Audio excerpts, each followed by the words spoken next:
Boa noite, pessoal. Tudo bem? Estão me escutando bem? Professor. Boa noite. Oi? Quem fala? Maria Eduarda. Sim, Maria Eduarda. O que eu posso te ajudar? Não, boa noite. Ah, Tá boa dando para ouvir noite. direitinho. Ah, tá bom. A tua voz também está muito boa. Obrigado. Obrigado por informar. Obrigada. É importante essa comunicação aí. Então, estamos com 15. Como é que passaram o dia aí? Tudo bem? Trabalhando, estudando?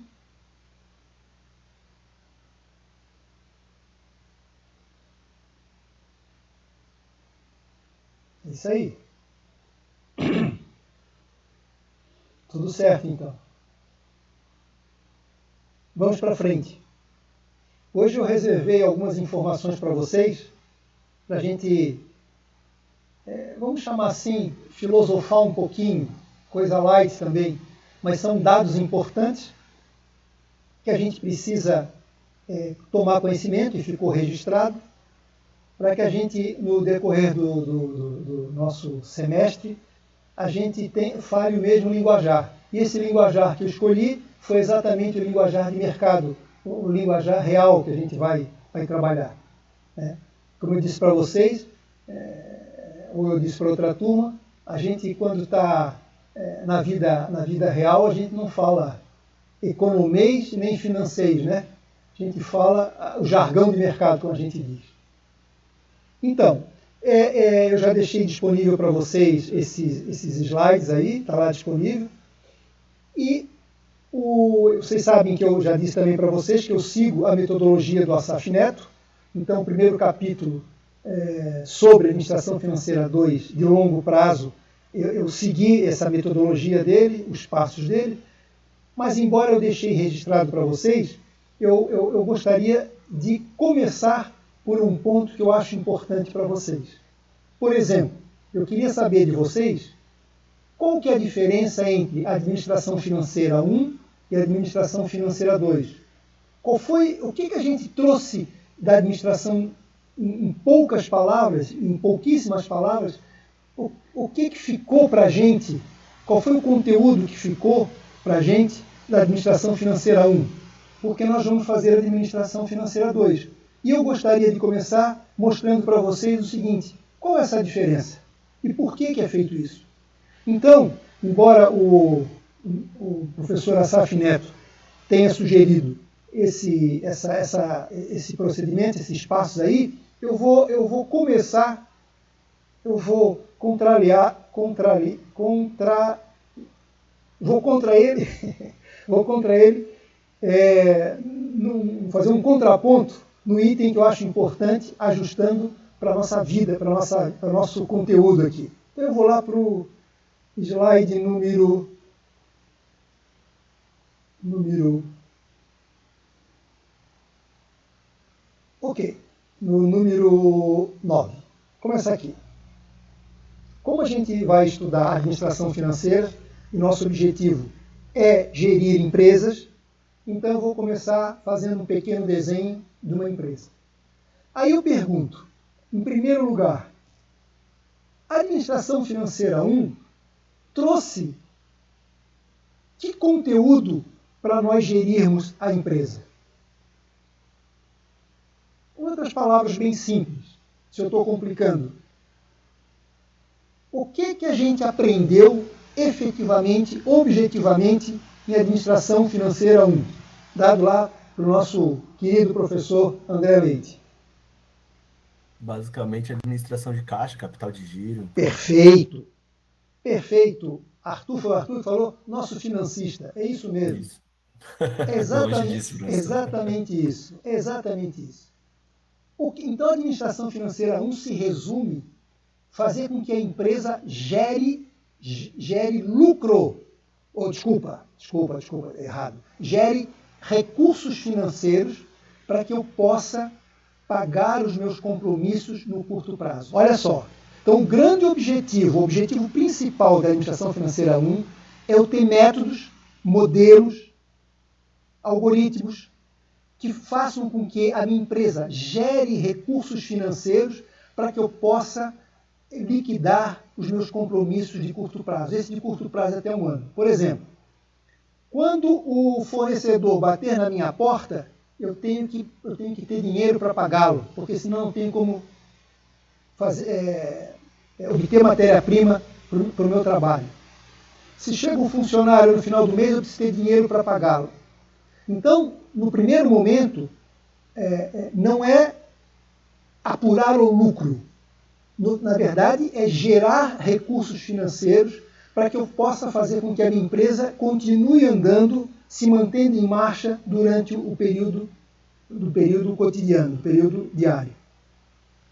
É quase como eu digo para vocês assim, ó, a administração financeira 1 é quase como, por exemplo, para eu estar aí sentado, vamos supor, nos bancos escolares, ou fazendo esse curso de capacitação, eu tenho que primeiro o quê? Ter dinheiro para comida, ter dinheiro para ônibus, para carro, gasolina, etc. Ou seja, eu preciso me manter, eu preciso ter condições para chegar até os bancos escolares, por exemplo. Então eu preciso desses recursos, eu preciso, como falou o Arthur, preciso de caixa, preciso administrar contas a receber, contas a pagar. Isso que a gente faz exatamente no dia a dia e é importantíssimo.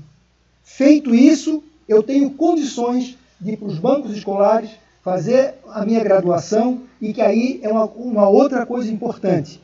É um retorno que eu espero a longo prazo. Então, eu poderia, nesse exemplo, estar dividindo que a administração financeira 1 é a minha necessidade para me manter em condições de chegar até os bancos escolares. E a administração financeira 2 seria eu frequentar esse curso, investir nesse curso, de tal forma que eu vá buscar esses resultados a longo prazo. Perfeito? Não sei se o meu exemplo eu compliquei ou simplifiquei para mostrar aqui. Não estou falando tecnicamente. Vocês estudaram tudo aquilo que vocês estudaram em Administração Financeira 1, os ciclos, tudo aquilo nos propiciou ter condições de quê? De eu poder gerar recursos para poder liquidar os meus compromissos, para fazer a minha empresa andar, e aí eu poder ter, aí sim, aquilo que eu falei, aí gerar um lucro para que eu possa investir, fazer com que a empresa tenha uma vida longa. Está claro, então, o grande objetivo, o objetivo principal da administração financeira 1 chama-se de curto prazo, porque se procura fazer todos os cálculos, todas as contas dentro de um período de 1 ano. Tá? Bom, eu queria mostrar para vocês, nesse mesmo raciocínio, aqui está a empresa, como é que a empresa divide essa administração financeira 1 e a administração financeira 2. Então tem esse slide aqui. Eu vou abrir aqui um pouquinho para que fique melhor aqui para vocês. Olha só. Eu peguei a estrutura da empresa, o esqueleto da empresa, o organograma da empresa, perfeito? E de uma grande empresa, claro que nem todas as empresas a gente vai precisar ter esse organograma dessa forma, pode ser mais simples, né? Mas eu quero, em primeiro lugar, mostrar para vocês, olha só, nós temos aqui os acionistas, os que investiram dentro da empresa, é gerado um conselho, né? Temos o presidente, o executivo, o que são os administradores, aqui de cima são os proprietários, e os administradores têm que atender os proprietários, esse é o grande objetivo da administração financeira, mas enfim, temos o presidente, e o presidente administra aqui alguns pontos principais, fundamentais, que é o que a gente estuda na administração. Por exemplo, recursos humanos, condição sine qua non para o gestor, para o administrador, para o curso que nós estamos fazendo. Operações, talvez voltado mais para a produção. Marketing, coisa que nós estudamos. Então, depois sistemas de informações. Então, vocês observam que nós temos disciplinas que procuram o quê? Dividir em pontos fundamentais para a gente administrar a empresa.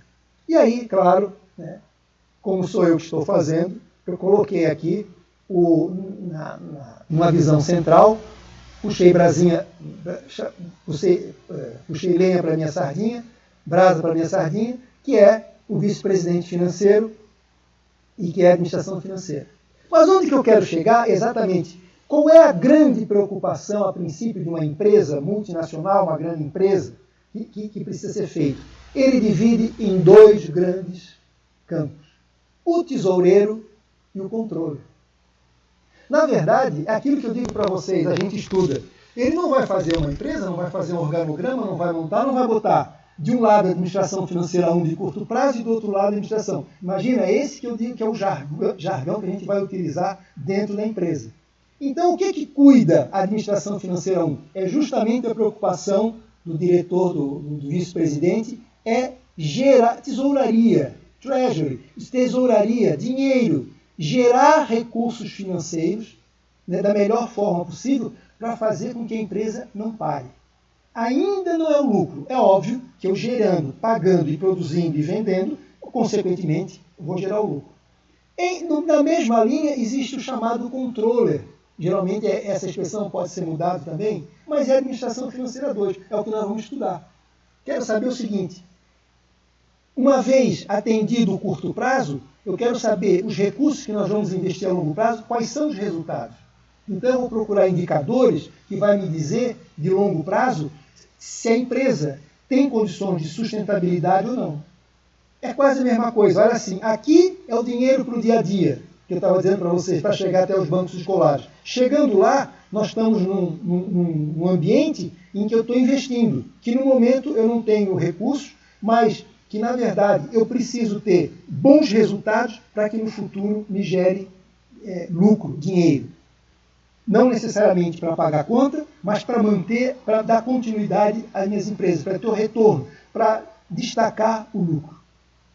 Claro que no curto prazo eu também preciso gerar recursos, né? Mas o grande objetivo aqui é gerar recursos financeiros, atender mão de obra, os recursos financeiros, atender os fornecedores, atender os clientes, pagar as dívidas bancárias. Então isso tudo ocorre no dia a dia.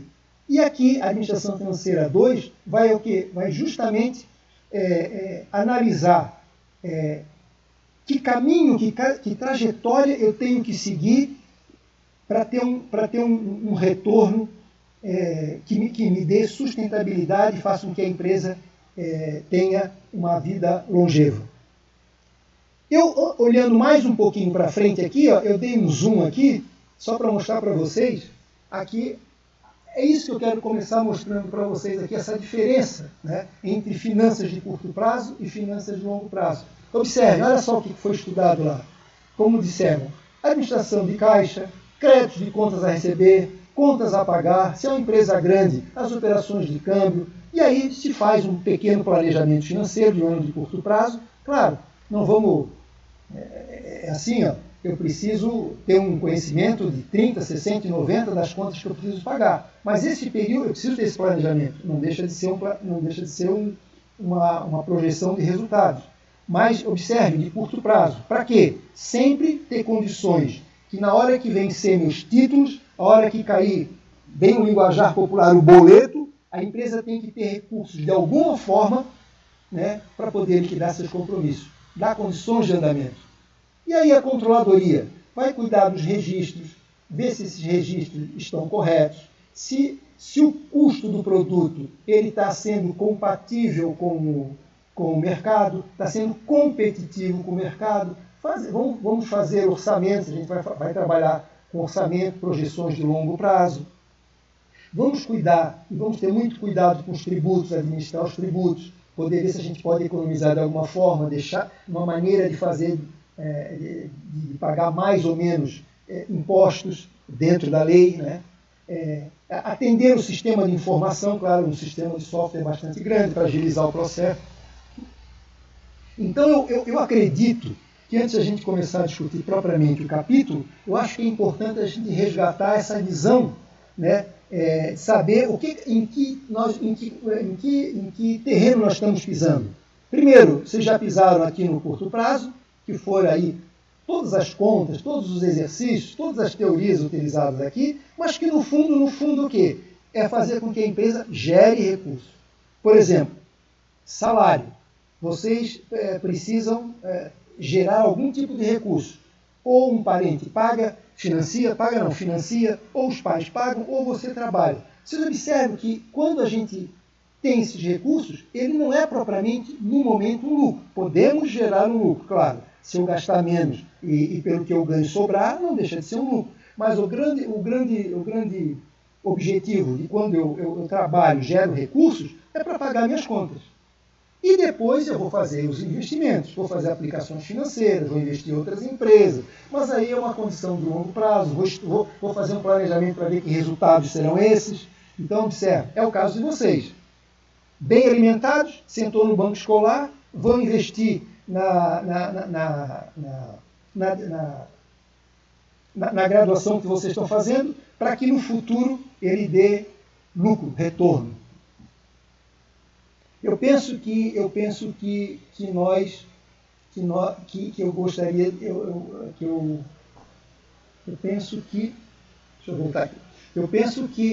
esse meu primeiro objetivo, não sei se foi atendido, né, de mostrar claramente assim, tentar mostrar de forma clara, simples, objetiva, essa diferença.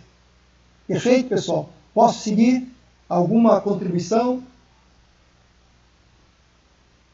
Amanda, retorno de estoques, perfeito, é isso aí.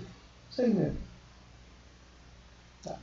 Assim, ó, eu só quero lembrar para vocês assim, ó, que geração de caixa, controle de estoques, controle de contas a receber, de contas a pagar, a pergunta é assim, para que eu faço isso? Na verdade, é para ter uma vida, para ter a empresa organizada no curto prazo, para que eu tenha condições de ter recursos, que aí que está a chave da administração financeira, para poder liquidar os meus recursos de curto prazo. É isso que vai ser diferente do que nós vamos estudar. Uma vez feito isso, nós vamos fazer investimentos, vamos captar recursos, vamos ver quanto custa isso, para ver o que é que a empresa, qual vai ser o perfil da empresa no futuro, e poder corrigir antecipadamente. Então, a nossa é voltada mais de planejamento, a outra voltada mais de execução, se a gente puder assim chamar. E quero dizer mais para vocês, um pouquinho mais para frente, tem mais um slide aqui que eu vou aproveitar, que está ligado também ao nosso raciocínio, vou aumentar aqui. E aí, então assim, eu peguei a empresa, desenhei a empresa. Peguei a empresa, peguei o esqueleto da empresa, o organograma. E agora eu vou, de forma quantitativa, como é que a empresa é representada? Pelo seu balanço patrimonial, que é conhecido de vocês. De um lado é o ativo e do lado é o passivo. Quero dizer para vocês que a nossa disciplina nós vamos ter condições de transitar, seja nas decisões de investimentos, como nas decisões de financiamento, ou seja, captação de recursos bancários, por exemplo, como, por exemplo, decisões de dividendos. O lucro que nós obtemos, se ficar no patrimônio líquido, e a gente vai dizer, o que a gente faz? Distribui o lucro aos acionistas, aos donos da empresa, aos proprietários, ou investimos na empresa? Ou seja, então nós temos aqui primeiro um compromisso com os donos da empresa, né, de buscar recursos e dar resultados para eles. Então, quando eu pego recursos, seja de capital de terceiros, como de capital próprio, e invisto aqui na empresa, eu tenho uma responsabilidade muito grande. A primeira delas é se preocupar com o risco financeiro. O que é o risco financeiro? É assim, ó, vou falar um pouquinho mais simples, né? Por exemplo, se eu tenho interesse de fazer algum empreendimento, quero investir no empreendimento, ou seja, quero transformar, quero ativar a minha empresa, né? Vamos chamar assim. Eu vou no banco e pego dinheiro emprestado. Então isso aí existe um risco financeiro. O que é o risco financeiro? É eu buscar um financiamento cuja taxa seja alta e que seja superior àquilo que eu vou investir e que o retorno não tenha condições de cobrir esse meu custo. Ou seja, mais simples ainda, tenho uma ideia, quero investir, a empresa quer investir, ou eu estou querendo investir no novo empreendimento, não tenho dinheiro suficiente, peguei um pouco, mas vou no banco e pego outro pouco. Eu tenho que pagar, eu tenho que devolver isso aí. Qual é o custo disso aí? Qual é o valor, a taxa de empréstimo? Sei lá, 10%. Bom, esse dinheiro que eu vou investir na empresa, vou criar, vou gerar em qualquer negócio que eu vou abrir, vai ter que me dar um retorno, o quê? No mínimo, maior do que o dinheiro que eu pedi emprestado, 10%. Óbvio. Óbvio em falar, óbvio em apresentar, mas na hora que a gente senta numa cadeira e tem que tocar o bonde, não é fácil.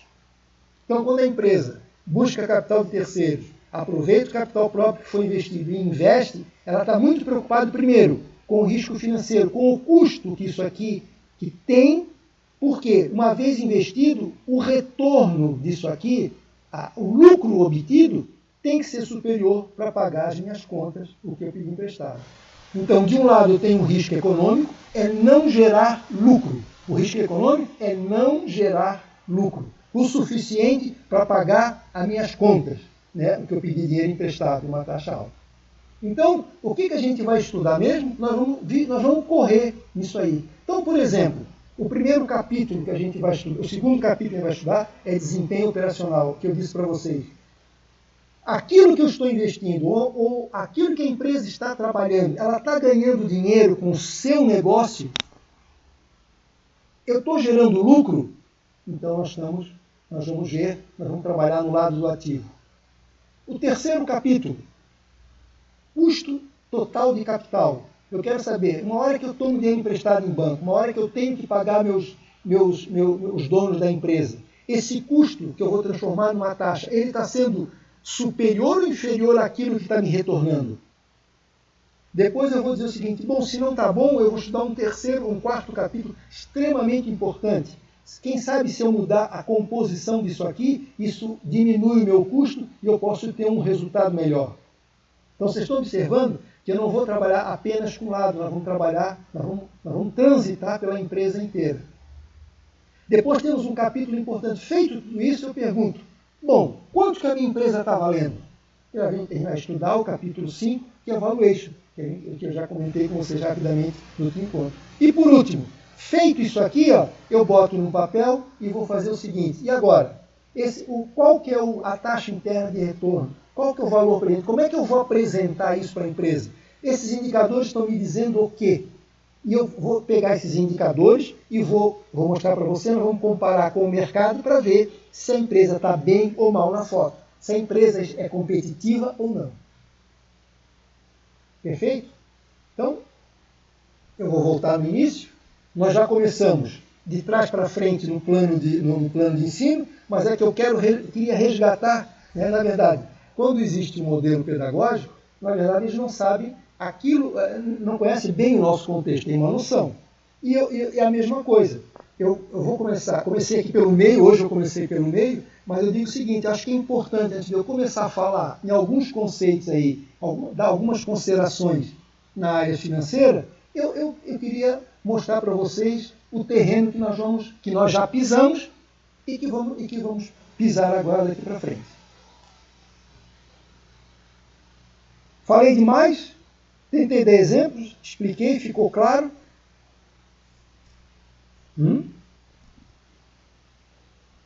Se não, bote a boca no trombone e vamos tentar explicar melhor. Tá bom, ok. Então tá ótimo. Então eu vou agora lá para o número 1. Bom, feito isso, eu vou lá, vamos agora começar aqui. Ó.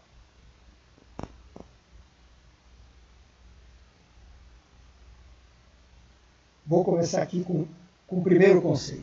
Eu não vou aumentar porque acho que dá para ler, eu quero ter a sensação de que eu estou vendo os logados ali e estão me assistindo, mesmo que invisivelmente.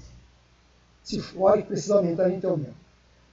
Puta, lá veio o professor agora com conceitozinhos. Não. É um conceito.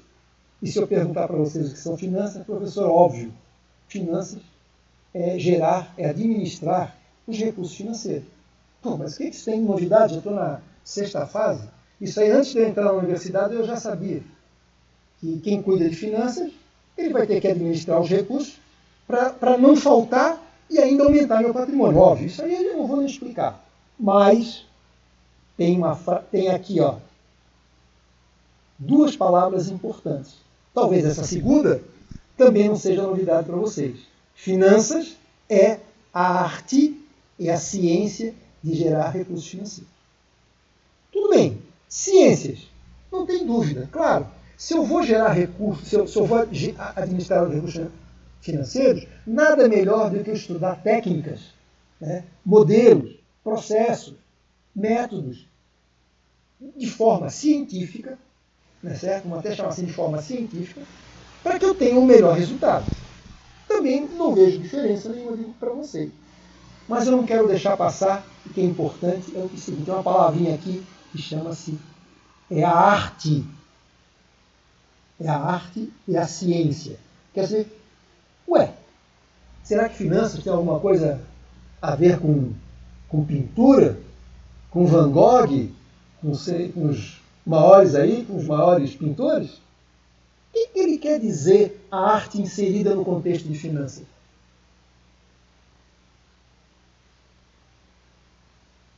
O que vocês acham? Eu já comentei com vocês, e não sei se vocês perceberam, que desde o início eu sempre estava valorizando uma variável. Qual foi? Vamos começar assim. Qual foi a variável que eu comecei a bater firme nela e destacando e mostrando a importância? Até porque, vou ajudar vocês, comecei de trás para frente. Quem é o mais importante? Os números ou as pessoas? Ou os gestores?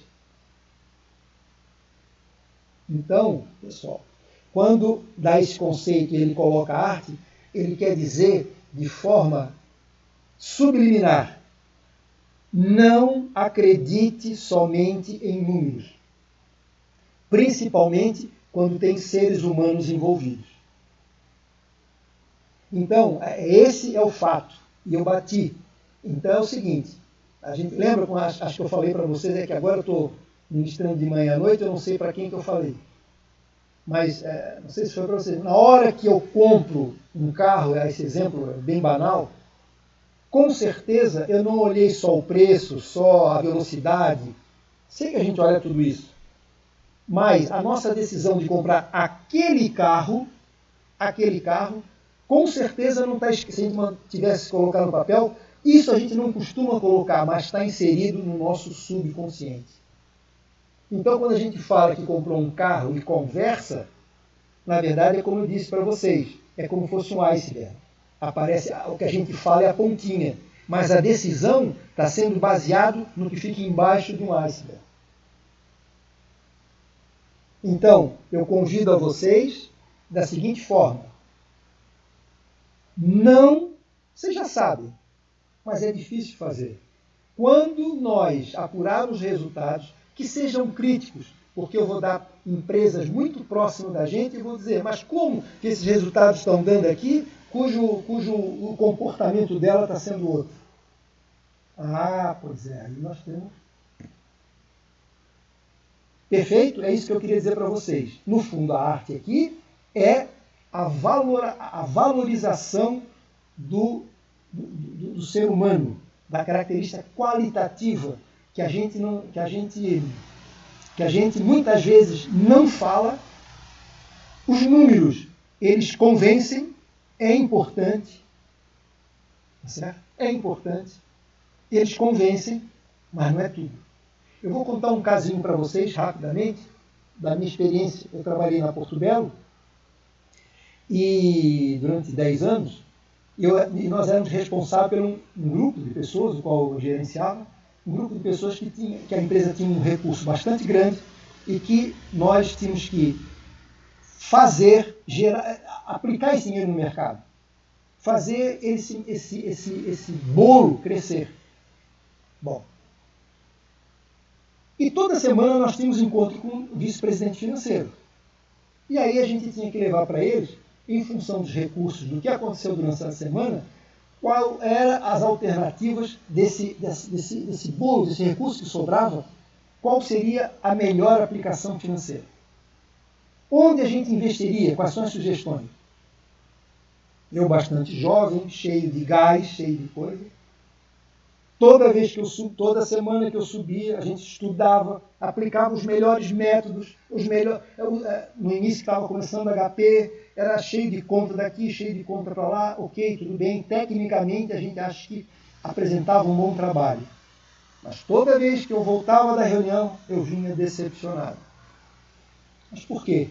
Porque nunca a decisão que a gente propunha era o que a diretoria escolhia. Aí, depois de algum tempo, a gente vai envelhecendo. Tá aí aquele conceito que dizia, que falava que era a arte e a ciência. Por quê? Porque tinha as variáveis subjetivas. Um exemplo. Embora no banco tal que eu teria que aplicar e ter os melhores resultados, um banco que não dava melhor rentabilidade, mas ela propunha para a gente uma que a gente chama de reciprocidade. Olha, a minha não é a melhor taxa, mas eu vou te ajudar, dar um baita de um financiamento para você. Ela, na época, importava lá piso e cerâmica. Ela dizia assim, para que você tenha o menor custo numa determinada operação. Aí o que ele fazia? Eles faziam? Pegavam esses recursos e botavam naquilo que era, em termos de retorno financeiro, em segundo plano. Mas eles pensavam no futuro. Não, eu posso perder aqui, mas como meu volume de exportação é bastante grande, então eu vou ganhar isso mais no futuro. Então, são essas variáveis que influenciam a decisão, que não necessariamente aquilo que eu vou apresentar de modelos técnicos seja melhor. Beleza?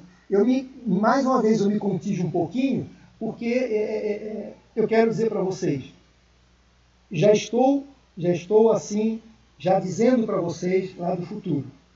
Por exemplo, na pós-graduação, onde eu ministro aula também, eu dou uma disciplina que é em finanças, né, na área de finanças, que é metodologia multicritério de apoio à decisão. Ou seja, é uma metodologia que a gente utiliza para apoiar a decisão, do qual a gente leva em conta os aspectos qualitativos, junta com os aspectos quantitativos, e a gente vai ver que a decisão que a gente vai tomar, além dos modelos, é uma decisão muito diferente daquela só pelos números. Não estou menosprezando os números, eles é importante. É bom lembrar. Foi bom lembrar. Embora eles nunca, ou quase sempre, a maioria, 99%, eles tomavam a decisão fora daquilo que a gente propunha, se por acaso eu chegasse lá sem essa base de conta e resultados se a taxa era mais baixa, se a taxa era menor, se o retorno era melhor ou pior, a minha cabeça estava cortada. Então, observem, eles não começavam a reunião dentro desse foco especificamente, claro, eles tinham outros assuntos, mas desse foco específico, o comitê lá financeiro, o que fazia? Eles só começavam dizendo o que é que vocês fizeram, onde aplicaram, quais são as perspectivas, quais são os retornos, papapi, papará. Olha só, começava assim. Como eles têm a informação total, eles têm a estratégia da empresa, aquilo ali era o início do trabalho deles. Porque eles também não aplicavam essa estratégia diferenciada se por acaso eu não tivesse se por acaso eles não tivessem esse relatório, essa base. Então esse foi um trabalho que a gente fez durante muitos anos. Então observe, o conceito aqui de finanças, bom, como eu estava dizendo lá na administração, então eu dou essa disciplina e que ela consegue agregar, e é muito interessante. Então quem for para um dia quiser estudar o mestrado, e se for ali no nosso programa, e se for utilizar a linha de pesquisa de finanças, provavelmente vai encontrar comigo e eu vou resgatar isso que eu estou falando para vocês, né, que é uma coisa que é a minha linha de pesquisa, que a gente faz esse tipo de trabalho. Bom, aí vamos continuar então. Tudo bem? Posso para frente? Ok. Aí temos outros conceitos. É mais simples. Administração financeira. O que é administração financeira? Bom, não resta a menor dúvida que são as técnicas, modelos e métodos, processos para gerir os recursos financeiros. Claro que a gente finanças está tendo uma visão aqui mais ampla. A administração financeira, administrar os recursos de forma mais técnica, mas nunca esquecendo os aspectos subjetivos, né, que vão ajudar muito na nossa decisão. Se a gente expliquei aí, eu não vou me investir mais tempo nesse conceito aqui. Dúvida? Algum contraponto? Ok. Lembrando, por que eu quero destacar finanças corporativas? Porque o que nós vamos estudar aqui é empresa privada. O projeto pedagógico diz que tem que ser empresa privada. O nosso curso de administração é a administração de empresas, né? É a administração de empresas. Nós, em termos de finanças, não vamos trabalhar com recursos públicos e nem no terceiro setor.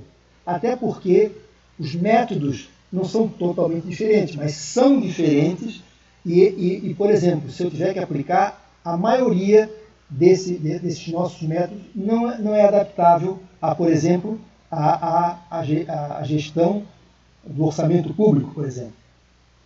Muitas vezes a gente estuda disciplinas da administração pública, mas na parte mais conceitual, na parte fiscal, na parte estratégica. Mas no nosso caso aqui, todos os métodos são voltados a empresas privadas. Se a gente um dia acabar fazendo um concurso e cair na empresa pública, a administração financeira nós vamos ter que fazer um curso de especialização voltado a finanças públicas, que ela tem todo um viés diferenciado. Haja vista que, por exemplo, as empresas privadas visam o lucro e o governo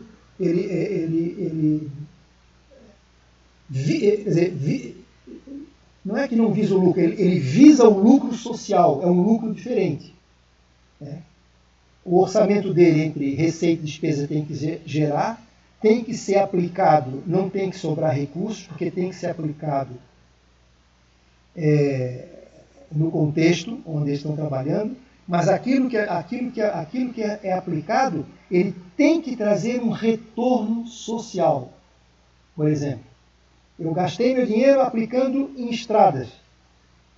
E o que eu tenho que fazer? Eu quero saber o seguinte, se é o governo que está financiando, ele vai investir todos os valores, então receita e despesas vão estar zero, no caso específico, mas o retorno social ele está vendo, que ali vai passar mais carros, que ali vai facilitar mais o trajeto de transporte, e dali vai gerar mais ICMS, então é uma visão social. Né? Nós vemos o lucro financeiro lá, então assim, ficou melhor agora. Nós vamos trabalhar visando o lucro financeiro. O governo vê o lucro social. Então, por isso que é bom só frisar esse conceito, e por isso que tem até o nosso curso aí de gestão, ou seja, administração financeira pública, onde ali se trabalha finanças públicas, que é um pouco diferente, né, da visão que a gente tem. Então, a contabilidade pública é um pouquinho diferente a maneira de se colocar. Tá? Então, eu só quero deixar claro isso aí para vocês. Tudo bem? Está claro isso? Eu estou simplesmente botando alguns pilares, né? Eu estou mostrando o terreno que nós vamos pisar para a gente ter conhecimento de administração financeira, para deixar a administração financeira 2 bem claro. Aí vem o segundo conceito aqui, que é funções do administrador financeiro. Eu não vou discutir com vocês, porque vocês sabem melhor do que eu. Aqui está voltado mais para finanças, mas a gente, quando entrou também fiz administração, a gente entrou lá no primeira, segunda fase, primeira coisa que a gente estudava, a teoria geral da administração, as funções do administrador. E lá, então, a gente estudava, se não me engano, tinha até uma regrinha, né? PCO3, era isso? Eu não lembro bem. Né? Que era planejar, controlar, organizar. Tinha uma regrinha para a gente não esquecer. Alguém lembra lá? Aqui mesmo em administração financeira, acho que é POC3, que é controlar, comandar. Isso mesmo, POC3, é planejar, organizar, comandar, controlar. Está faltando outro, comandar, controlar e coordenar. Isso, beleza. Em suma, mas no fundo, o que a gente tem que fazer? Aqui, o Assaf está colocando uma visão mais de financeiro, mais de consultor, assim, voltando mais para a prática, tá vendo? Aqui esse conceito do POC3 é um pouquinho mais amplo, e que está certo, e aqui ele está voltando, é como assim, ó, só para mostrar por que está um pouquinho diferente. Age como um consultor. Se alguém chama a gente para dentro da empresa para resolver um problema, primeiro o que a gente costuma fazer? Entender o ambiente, passear pelo ambiente, conhecer o terreno que a gente vai pisar. Então, fazer essa análise que a gente chama aqui, né? A gente pode dizer, primeiro tem que planejar. Mas antes de planejar, antes de fazer colocar no papel o futuro da empresa, a gente precisa conhecer o ambiente, né? Então, a gente faz uma análise. Feito isso, entendido isso aí eu vou fazer o seguinte, então eu vou dar essas sugestões. E aí a gente vai mandar executar, vai controlar, e é o que ele está querendo dizer dessa forma. Então são pequenas nuances, mas que no fundo, a gente tem que seguir, talvez, esse aqui é o mais amplo, da administração financeira mesmo, que é o POC3, é o mais conhecido e o mais completo, vamos chamar assim, né? Beleza? Se a gente não... Só estou colocando numa ordem pedagógica para não falar. Os conceitos mais importantes que a gente vai discutir hoje, eu vou parar e vou falar, que não são muitos aí. Tá? Então vamos lá. Bom, eu quero dizer para vocês que esse conceito aqui é o mais importante de todo o semestre. Esse eu quero discutir um pouquinho mais com vocês. Olha, e eu vou perguntar na avaliação para vocês nunca esquecerem. Qual é o objetivo da administração financeira? Porque todos os nossos modelos, todos os nossos procedimentos, tudo foi montado neste objetivo de administração financeira. Que no fundo, o que nós temos que atender? Lembra lá daquela nossa figura? O gestor tem que atender aos proprietários, aos que investem na empresa. Porque se nós não deixamos eles satisfeitos, eles não se sentem confortáveis, vão embora e a empresa falha. A hora que os donos da empresa não estiverem satisfeitos com os resultados, é um sinal óbvio, né, que a empresa vai acabar.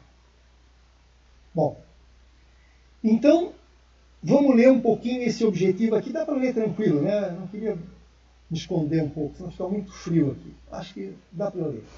O objetivo é maximizar a riqueza, para ajudar, eu botei valor, dos acionistas, ou seja, dos proprietários. Então, eu estou facilitando. Vamos começar, então, com a primeira palavra. Queria ver se vocês entendem isso aqui. O que significa, dentro da visão financeira, a expressão maximizar? O objetivo é maximizar. E outra coisa que ele não falou. Maximizar o quê? A riqueza. Por que ele não falou lucro? Mas isso a gente vai discutir no segundo momento. Primeiro, a expressão maximizar. A gente utiliza muito em pesquisa operacional, máximo, mínimo, né? Maximizar. O que seria maximizar? O que essa expressão me diz?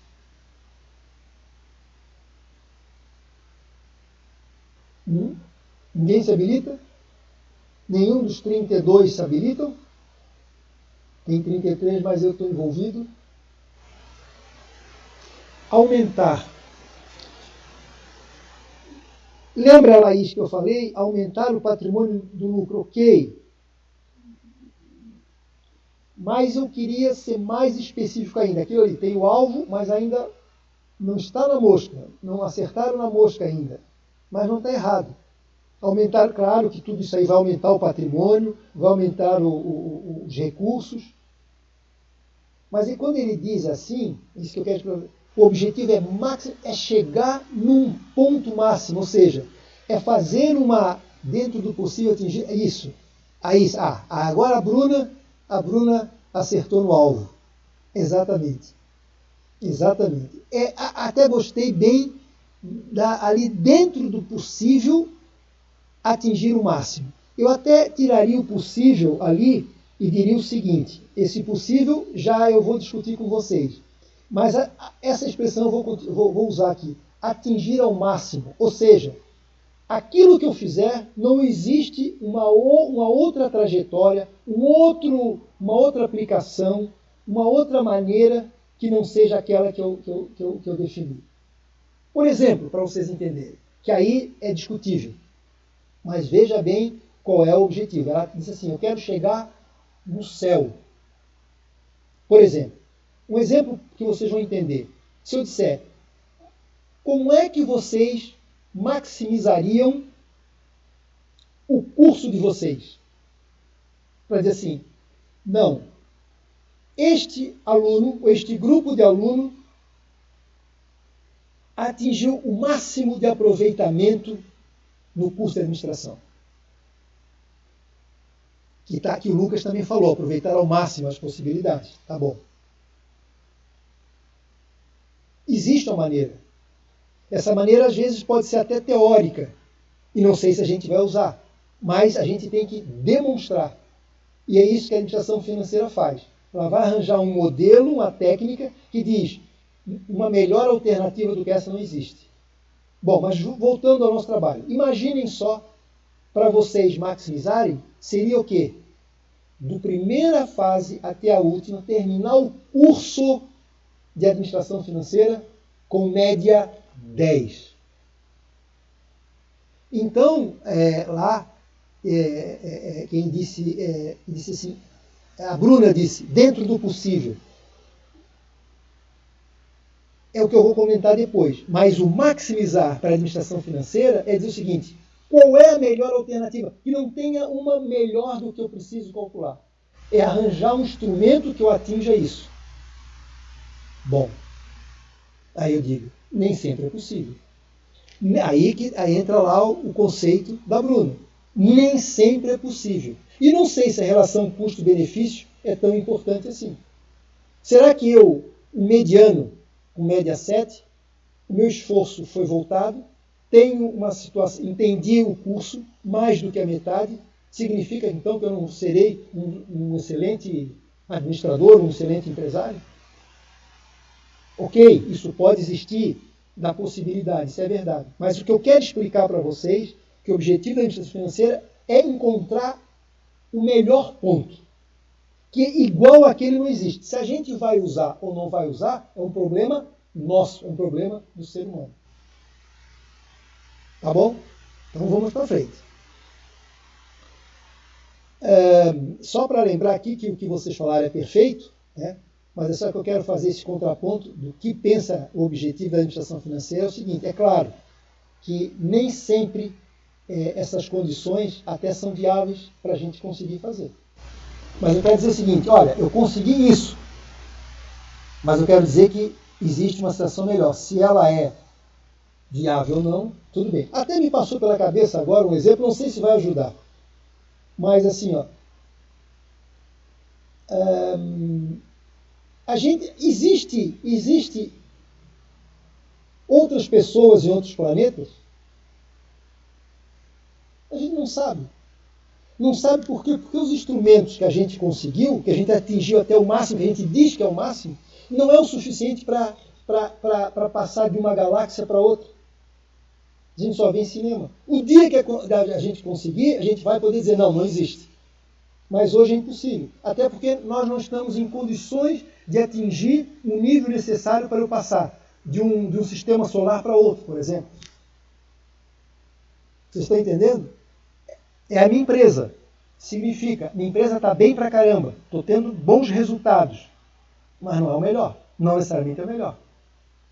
Por quê? Por falta de condições, não interessa, mas não é o melhor. Para ser o melhor, eu precisava ter este resultado aqui. Ah, mas é um resultado teórico. Tudo bem, mas só quero deixar o seguinte.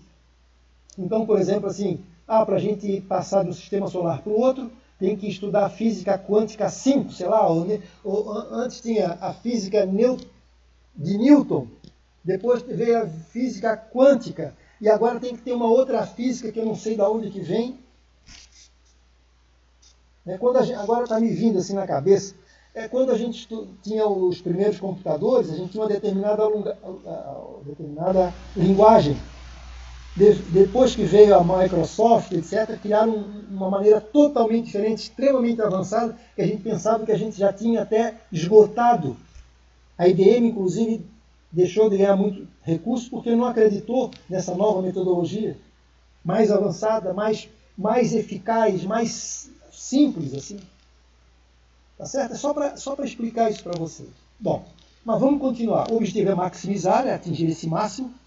A riqueza, por que ele não falou em lucro? Porque dentro do objetivo da administração financeira, o primeiro momento não é o lucro.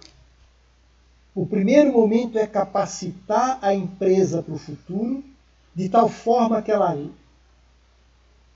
crie valor potencial para que a gente tenha recursos no futuro. Pois é, mas acabou de falar que a administração financeira eu preciso gerar dinheiro no primeiro momento para comer, para poder estudar. Como é que está dizendo que esse... Não. É que, na verdade, o que ela quer dizer?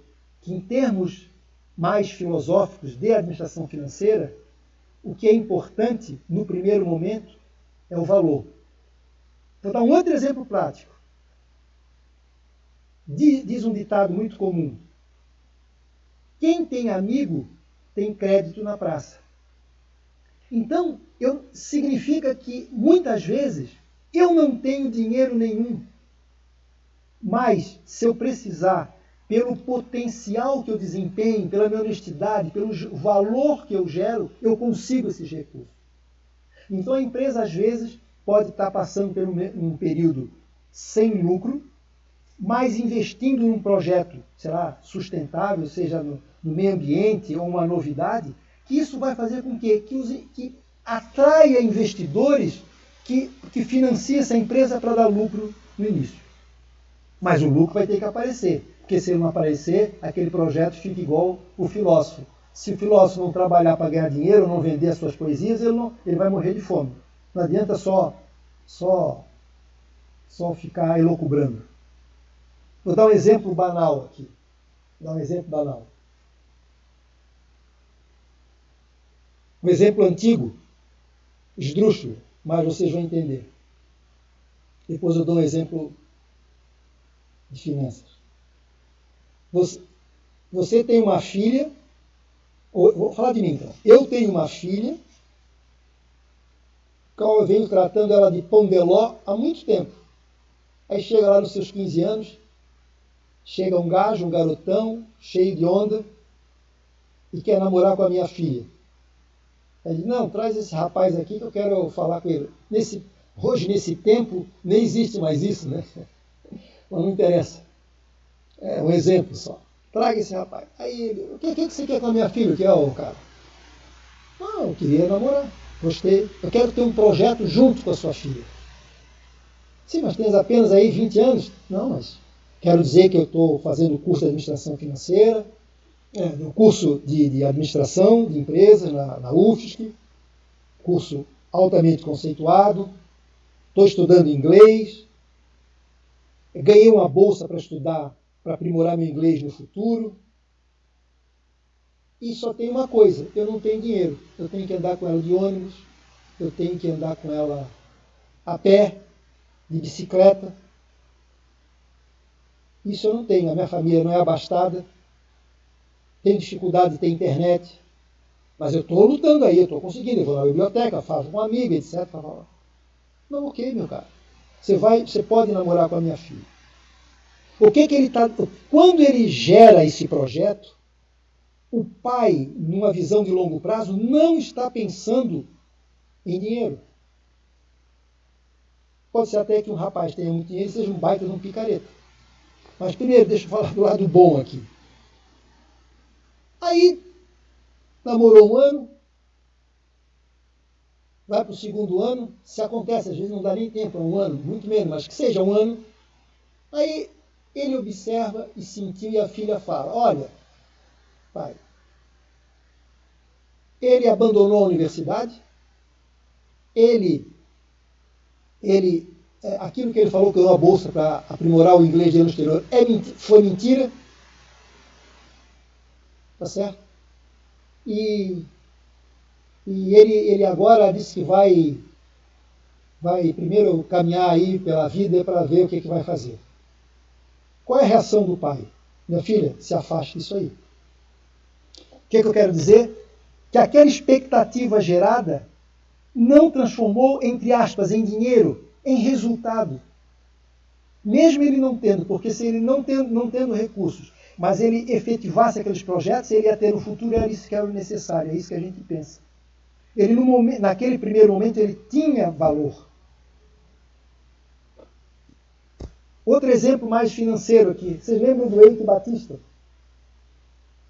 Que ele era uma pessoa que ele dizia que aquilo tudo que ele tocava virava ouro. E ele realmente tinha um crédito, tinha um valor grande. Ele fez um projeto, todos os investidores acreditaram nele, ele arranjou recursos, utilizou recursos de terceiros e não atingiu o objetivo que ele queria no longo prazo. O que aconteceu? Deu prejuízo para os investidores, os investidores se afastaram dele e a justiça mandou prender. Então, e também eu digo assim, se fosse um gajo lá que tivesse, eu sou milionário, aparecesse de Porsche, por exemplo, e começasse a conversar, eu poderia ter dito assim, pô, esse cara não tem valor nenhum, é um baita de um imediatista, não sabe o que é a vida. Embora ele tenha dinheiro, ou seja, embora a empresa tenha dinheiro, se ela não tem bons projetos, significa que ela não vai atrair investidores. Os acionistas não estarão satisfeitos, não estarão confortáveis, não terão segurança. Então, voltando, o objetivo da administração financeira, de uma maneira bem ampla, é conseguir um resultado que não existe melhor e que a ideia é valorizar, é potenciar a empresa para o futuro, é gerar valor. Então, um conceito que está abaixo ali, que pode melhorar, que pode fazer com que a gente entenda, são as empresas SA de capital aberto, cuja tem ações na Bolsa de Valores. E a gente consegue ver esse movimento de uma forma fácil. A gente pega o balanço da empresa, vê que a empresa nos últimos anos não deu resultado, mas ela tem excelentes projetos e o valor da ação dela, o preço da ação, está lá nas alturas. Muito maior do que o seu valor patrimonial. Como, por exemplo, pode ter uma empresa que esteja muito bem capitalizada, mas os projetos futuros não interessam os investidores e o preço da ação dela pode cair. Por exemplo, o que aconteceu com as empresas que não atendem o meio ambiente? Né? Há uma reação negativa. A empresa de cigarro aqui, por exemplo, né, na nossa tradição aqui, perdeu muito valor em função de ser um produto prejudicial e está acabando, existe agora um pouco, está indo em países que não têm essa restrição, mas aqui a nossa tradição, o nosso pensamento é que evita que as pessoas fumem. Né? Então, olha só, Souza Cruz altamente está entrando em outros negócios que não seja a do tabaco, do fumo. Olha o que aconteceu com a atitude do Cristiano Ronaldo. Considerado pela sociedade de alto valor, nesse caso ele tem as duas coisas. Tem muito dinheiro e tem valor. Mas onde que eu quero chegar? Como isso aí reflete assim, ele sentou, tinha 2 Coca-Colas, ele pegou, simplesmente não falou nada, afastou. E o preço das ações caíram vertiginosamente 20 minutos depois. O que ele estava fazendo isso? Ele estava desmerecendo uma pessoa de crédito, como Eike Batista, agora ele, no final, pessoa de crédito, dizendo o seguinte, tomem água em vez de refrigerante. Isso para o futuro, para os investidores, para os compradores, para os consumidores, se interpretar isso assim, é isso mesmo, refrigerante não faz bem, então o que vai acontecer? Então essa atitude dele, que ele fez, ele menosprezou o produto e a empresa houve uma perda de valor, nem de dinheiro, de uma perda de valor, e, consequentemente, uma perda futura de dinheiro. Beleza, pessoal? Deu para entender bem? Então, isso eu vou perguntar e tem que estar na nossa cachola. O objetivo é conseguir um resultado matemático que não existe, que não seja melhor, que não exista o melhor, e que isso aí vai garantir o futuro da empresa, que gera valor aos donos da empresa, aos proprietários. É claro que o lucro, embora a gente coloque neste momento no segundo patamar, tá certo? Ele é importantíssimo, porque ninguém sobrevive sem ele. Certo? Beleza? Algum contraponto? Vamos para frente? É isso mesmo? Bateu com os conceitos? Ou eu voei demais? Então vamos lá.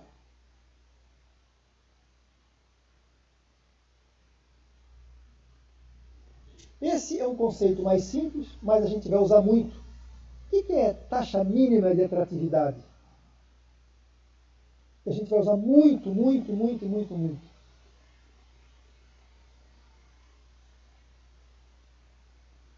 É simples, né? Taxa mínima de atratividade é uma coisa muito pessoal, muito de empresa para empresa. Taxa mínima de atratividade é um patamar que eu atribuo, ou a empresa atribui para ela, que se eu for investir, tem que ser maior do que aquilo que eu já tenho. Em outras palavras, é isso. No caso da pessoa física, por exemplo, não querendo aí, é possível que se eu tenho dinheiro aplicado, alguém me convida para abrir um negócio, esse retorno tem que ser maior do que aquilo que eu já tenho. Ou mesmo que eu não tenha, seja um estudante, não tem dinheiro, mas eu boto como princípio o seguinte, olha, eu quero entrar num negócio que me renda mais do que um fundo, aí eu estipulo um fundo de renda variável, um fundo de renda fixa, um título do Tesouro Direto, por exemplo. Então eu tenho a convicção de um determinado retorno e que eu só vou para frente se for melhor do que aquele. Então é isso que a gente chama de taxa mínima de atratividade. Eu falei em aplicações, mas eu posso falar também em custos. Por exemplo, eu tenho uma empresa ou trabalho numa empresa onde eu já estudei o capítulo lá de custo médio ponderado de capital, já conheço esse custo da empresa, o custo total da empresa. A gente vai ver o que é isso. A gente já tem o custo total da empresa, já tenho isso na cabeça. E digo o seguinte, olha, eu quero dizer para vocês que se eu tiver que tomar dinheiro no mercado, ou aviso para mim mesmo, dono da empresa, ou aviso para os diretores, que a gente só pode tomar recursos na determinada faixa. Vamos supor que o custo da empresa seja 18%. Eu só posso tomar dinheiro se eu precisar para investir, para arranjar novos negócios.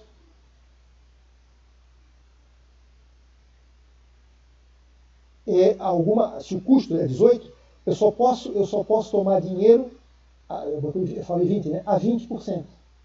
Se eu for num banco e o banco me oferecer 30%, eu não posso aceitar.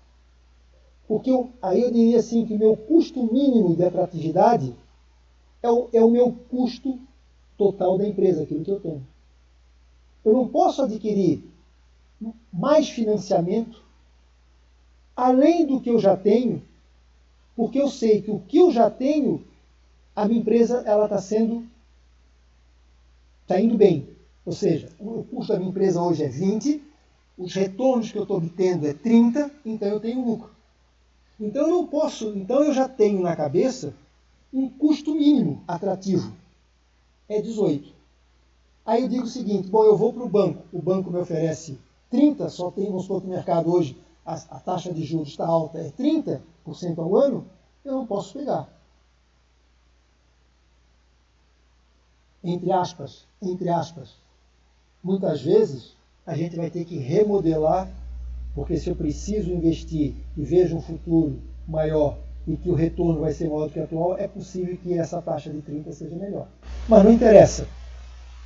Quando eu calculo o custo total da empresa, ela torna-se para mim o meu custo mínimo atrativo, ou seja, é um parâmetro que eu tenho que conseguir alguma coisa, tento pelo menos, melhor do que aquilo. Então eu tenho que ter custos menor do que 20, por exemplo, se for. E se for maior, eu rejeito. Na parte da aplicação, eu tenho a expectativa de ganhar de poupança aí 2,5% baixo. Vamos falar assim, de poupança, 2,5%. Eu só vou entrar em outro empreendimento que me dê muito mais do que 2,5%, senão eu nem entro. Então, taxa mínima ou mínima atrativa ou custo mínimo é aquela expectativa que eu tenho, seja de um retorno ou de um custo. E aí eu vou medir se eu realmente aplico ou tomo dinheiro emprestado. Está claro isso? Professor, pode explicar por que para o investidor aplicar a TIR deve ser maior que a TMA? Então, a taxa, olha só. Obrigado, Júlio, boa pergunta. Então, olha só, quando se for, vamos supor, vou falar bem no nosso feijão com arroz aqui. Eu tenho uma empresa de camiseta. Estou indo bem direitinho, ganhando meu dinheirinho lá e tal. E aí, o retorno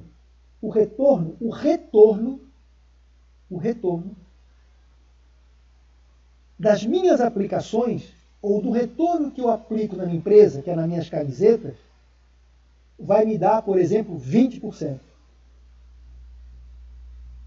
Eu pergunto, quando eu entrei nessa empresa, eu tinha uma taxa de retorno que, quando eu entrei nela, ela era inferior ao que eu estou ganhando hoje. Isso é uma visão.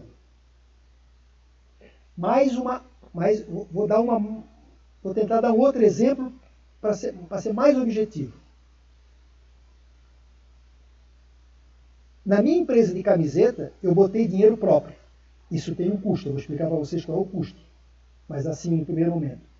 Mas, como a minha empresa está indo bem e eu tenho certeza do mercado dela, para ampliar, para ter uma quantidade de vendas de camisas maior, eu precisei de dinheiro para aumentar meu maquinário. Aí eu tomei dinheiro emprestado. Então, do momento em que eu tomo dinheiro emprestado, tem uma taxa, tem um custo. No momento em que eu botei meu dinheiro lá, também tem um custo, pois eu tirei de um e estou botando lá. Eu faço uma média ponderada desses dois custos e eu vou dizer que isso aí é o custo da minha empresa. E aí é que vai bater. O custo, esse custo total da empresa, para mim, vai ser, daí para frente, a minha taxa mínima de atratividade. Ou seja, eu só posso continuar para frente se o retorno daquilo que eu investi for superior a esse meu custo. Então, esse custo que eu estou dizendo, que eu obtive para ter dinheiro, para investir nas camisetas, para poder vender e ter um retorno maior, este custo é chamado de taxa mínima de atratividade da empresa. Aí, quando eu meço os resultados daquilo que eu ganhei, que é o retorno do meu produto, eu vou comparar uma coisa com a outra. Então, o retorno da empresa, em outras palavras, o lucro da empresa tem que ser maior do que esse custo que eu tomei emprestado, seja de pessoas físicas, seja do banco. Ficou claro isso? Então, observe bem, né? Então, assim, batendo nessa tecla aí. Por que a TIR tem que ser maior do que a TMA? Porque a TIR é retorno, é o meu ganho. Tem que ser maior do que o meu custo da empresa. E esse custo é representado pela taxa média ponderada. E que é representado também, por quê? Pela taxa mínima de atratividade. Porque ela me baliza que todo investimento que eu fizer, ela precisa ser superior a este padrão que eu tenho já. Perfeito? Se tu veres aqui se tu observares aqui no conceito, tem aqui, ó, o custo da empresa, o custo da empresa ele se transforma um parâmetro, tá, mínimo atrativo ou informativo para que, quando eu botar esse dinheiro para poder comprar pano para vender as camisetas, ela tem que ser superior. Então, neste caso, quando eu comparo com a TICA, a gente vai fazer muito desses exemplos, tá? Muito desses exemplos. A TNA, na verdade, é o custo total de capital, que é um parâmetro excepcional e muito utilizado, que vai me dar condições de quê? De qualquer investimento que eu fizer na empresa, ele tem que ser superior a essa taxa, que eu vou chamar de taxa mínima de atratividade ou custo mínimo atrativo. Por que custo mínimo atrativo? Porque ele só é atrativo para mim se eu superar esse custo que eu já tenho na empresa. Eu sei que já entendesse, eu fui um pouquinho mais além, mas é para esgotar mesmo assim, para ser isso aí. Qualquer contraponto, avise aí. Valeu, Júlio. Vamos para frente. Se alguém quiser falar alguma coisa, por favor. Vamos para frente. Vamos. Bom, eu acho que esse aqui é um dos últimos conceitos que eu vou discutir com vocês, que é importante. Daqui para frente é mais informativo e a gente vai terminar aqui. Tá? Daqui a pouco eu vou pegar a lista de frequência. Temos 35. Estão faltando 10 ainda. 11. Mas, em contrapartida, talvez esse seja o nosso último conceito assim, mais explicativo, né? Que é importante. O que vocês entendem por custo de oportunidade? O que significa isso? Na prática.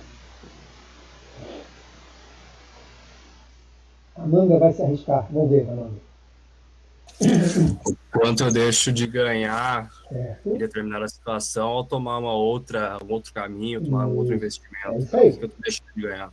O conceito teórico é isso, está perfeito. Nota 10.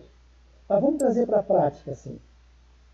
Quando é que eu identifico que eu estou tendo um custo de oportunidade, por exemplo, na empresa?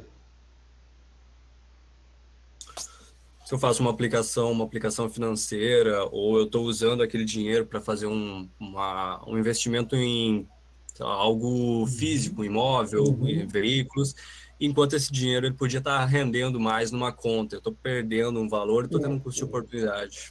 Perfeito. Aí, ok, então já vou te explorar mais um pouquinho, tá perfeito. Eu pergunto, e por que eu não aplico nessa melhor opção? Olha, eu diria que às vezes a longo prazo vai ter um rendimento que pode ser, né, uma curva de rendimento inicialmente dando prejuízo, mas que na frente você venha a recuperar. Não sei se tem alguma outra forma que levasse em consideração, né? Eu vou tirar. Mas talvez a liquidez também, mas nesse ponto. Tá certo. Na verdade, é uma questão de opção. Eu vou explicar para você uma questão de opção. Ninguém está certo ou errado. Eu estou perdendo agora, mas eu tenho uma visão futura, eu posso ganhar no futuro. Está perfeito, Lucas, está perfeito. Como também, assim, por exemplo, é isso que eu quero deixar claro, um exemplo bem legal aqui. A minha empresa teve um lucro, vamos falar bem aqui no português, claro, um lucro no final do ano ótimo. Tem um retorno excelente.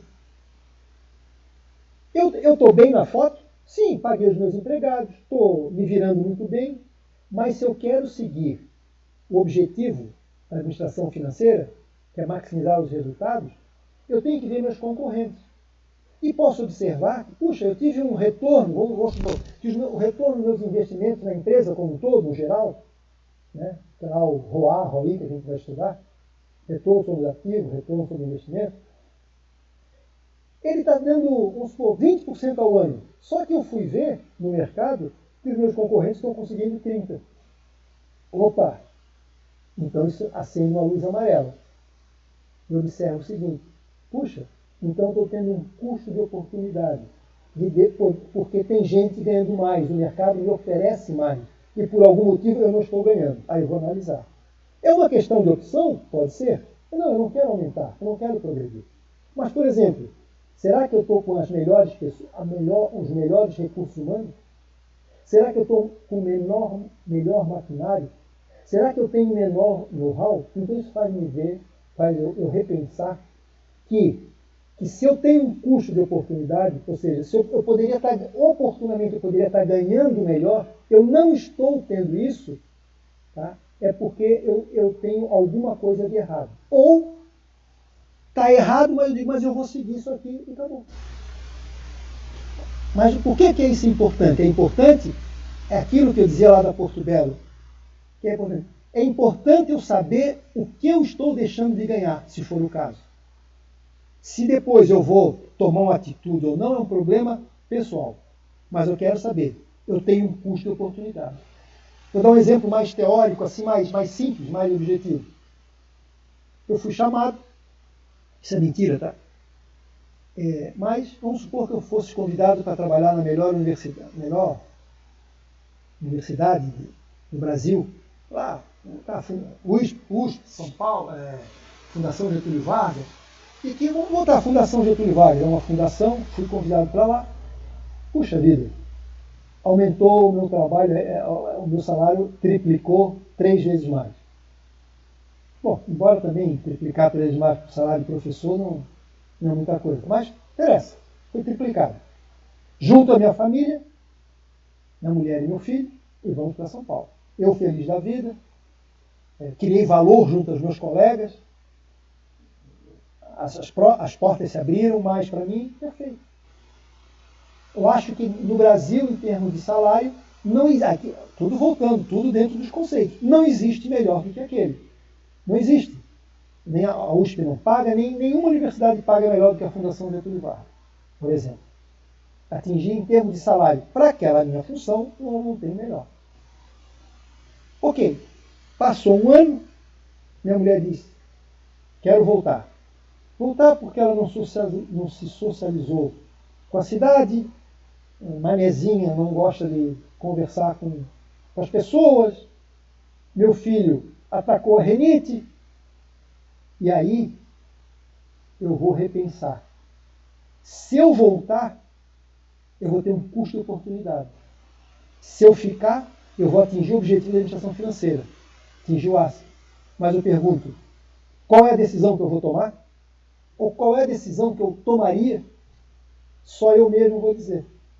De repente, eu volto ao meu salário 3 vezes menos, mas eu estou em paz com a minha família, estou bem, aí entra, tá vendo? Entra o lado, o aspecto social, a variável subjetiva. Não quer dizer que o melhor salário eu vou estar melhor. Então, podia estar lá sozinho, separado, ter dado um infarto lá, por querer sempre mais. Então, eu quero dizer o seguinte. Primeiro, eu tenho que entender que existe uma perda. Isso eu preciso saber. E vou refletir se eu melhoro ou não, ou continuo nesse aspecto. Tá certo? É isso que eu quero dizer. É muito importante. A gente vai chegar em alguns resultados.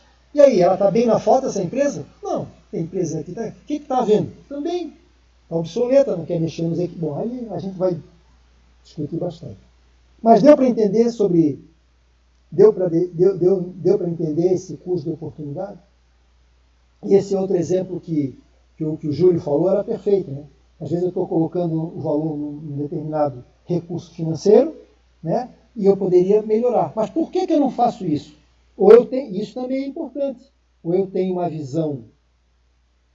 eu estou vendo mais do que as outras pessoas e isso eu vou ganhar no futuro. E tem vários exemplos, né? O Banco Santander, quando veio aqui, teve lá como a gente diz, um leilão, né?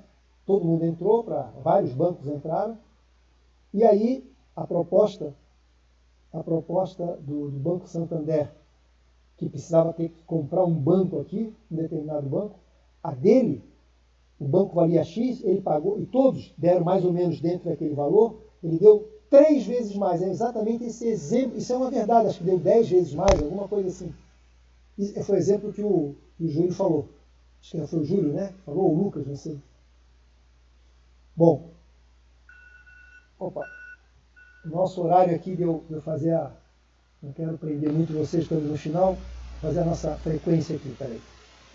Salvei. Não salvei. Peraí, só um instantinho. Salvar o nome dos participantes. Bom, quem tiver muito apressado, eu já estou terminando. Mas é exatamente isso, sabe? Então, nesse caso, o Santander, como queria entrar aqui, ele no momento teve um valor fora do normal, a princípio, teoricamente, perdendo dinheiro, entre aspas, mas ele se colocou e disse, eu vou ganhar muito mais dinheiro no futuro. Então, esse exemplo aí que foi dado, se foi pelo Lucas ou pelo Júlio, não lembro bem. Isso, sim. Foi o Lucas, né? Foi o Lucas. Então, eu acho que é bem isso aí que tu falaste. Mas deu para entender isso? É importante que a gente saiba. Tenha conhecimento. Se vai fazer ou não, é outra coisa. Beleza? Então, vamos para frente. Vamos terminar agora. Só isso aí, rapidamente. Lembrando que nós vamos trabalhar muito que, se nós queremos ter um retorno, nós vamos ter que abrir um pouquinho a nossa conta e ver o seguinte, ver aquela taxa que é livre de risco e vamos, quando passar de um nível para o outro, eu tenho que analisar esse risco. E aí eu tenho que ver se ele é interessante ou não para a empresa. Então, na verdade, é muito simples. Isso aí é um conceito que é bem legal. Isso, em toda a vida, não preciso dar muito exemplo, em toda a nossa vida, né, o retorno, seja social, financeiro ou não, tem que estar sempre avaliando o risco. Né? E aí a gente vai estudar exatamente qual é o custo deste risco que a gente vai correr. Isso, na nossa disciplina, a gente vai ver. Né? Então, isso é muito analisado em mercado de capitais. Ok, eu vou ter um retorno, mas qual o meu risco quando eu ter isso aqui? Um exemplo rapidinho, que apareceu na televisão aí. Tenho um ferro velho, né? E aí teve mostrou que ele veio desenvolvendo a sua vida ao longo do tempo, tudo certinho para frente. E o outro comprou cobre que não era oficial, que era roubado. Isso acontece muito. Né? O que aconteceu? Lucro extraordinário no momento, né? Um retorno total extraordinário, mas em pouco tempo foi preso. Né? Então, aquele negócio, né? Existe um retorno básico, quero melhorar, eu preciso arriscar, a gente precisa arriscar um pouquinho, né? Mas tem que ter um risco calculado. Mas quem decide isso somos nós. E aí a gente vai saber se a gente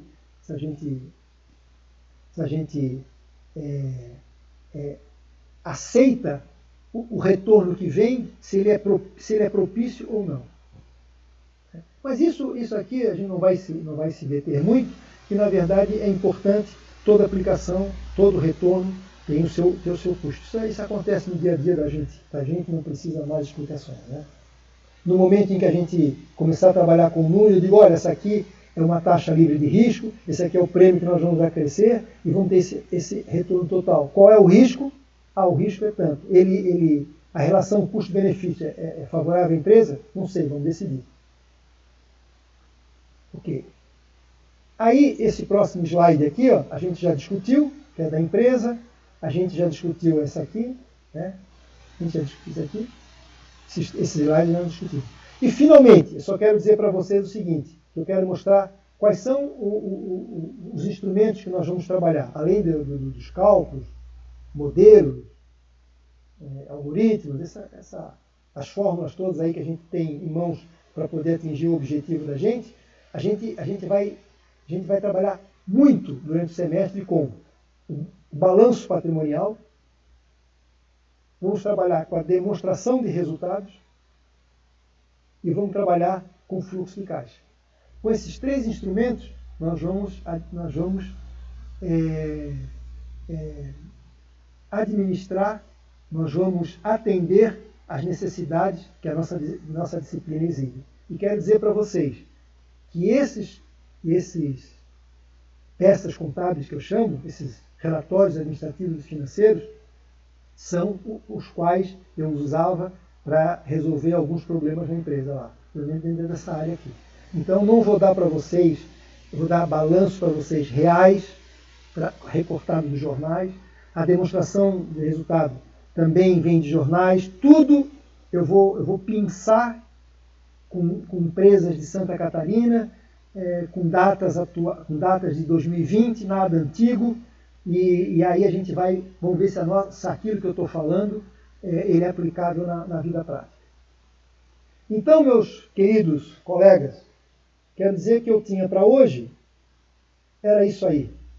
Quero dizer para vocês que prometo para vocês que o próximo capítulo, a gente vai começar, que os futuros capítulos, né, serão mais práticos, né? Mas eu quero dizer para vocês que muitas vezes eu preciso dar um mínimo de embasamento, né, para saber o porquê que nós estamos fazendo aquilo. Senão a gente fica um robô.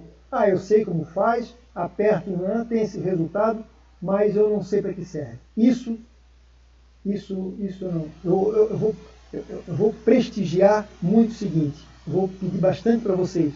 O que é que significa isso que nós estamos fazendo? Porque os cálculos nós vamos esquecer. A conta a gente esquece. A conta, inclusive, já tem até máquina fazendo para a gente. Agora, saber o que a gente quer e saber o porquê vai ser a minha maior função. Beleza, pessoal? Boa noite para vocês. Bom final de semana. Espero que terça-feira tenha esse bote aí de 36. Estão faltando aí 10. Mas espero que a gente resgate esses 10 aí. Então tá. Se alguém quiser falar comigo aqui mais um pouquinho, eu estou à disposição enquanto eu desligo aqui todo o meu aparelho. Vou pausar a gravação do BBB. Vou pausar do nosso backup aqui, OBS, vou pausar também essa nossa gravação.